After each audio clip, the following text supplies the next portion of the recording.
নমস্কার বন্ধুরা, crochet with ইলোরায় আমি ইলোরা আজকে হাজির হয়েছি একটা নতুন টিউটোরিয়াল নিয়ে। আজকে আমরা শিখব স্লিপ স্টিচ। দেখুন, স্লিপ স্টিচ কীরকম হয়। এইটা ধরুন আমি একটা নর্মাল সেলাই করছি, এইবার আমি এখানে স্লিপ স্টিচ দিতে চাই।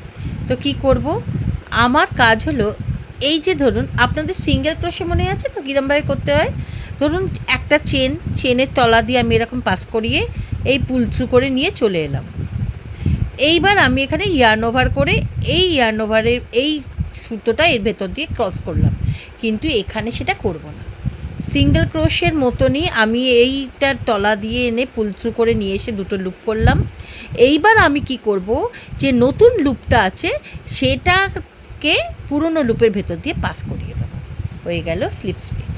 আবারও দেখাচ্ছি, সিঙ্গেল ক্রোশের মতো এইটার তলা দিয়ে গিয়ে এই যে চেনটা দেখুন এই যে এই চেনটা তলা দিয়ে হুকটা নিয়ে গিয়ে আমি এই ইয়ার্নটাকে নিয়ে চলে এলাম, পুল থ্রু, দুটো লুপ হলো।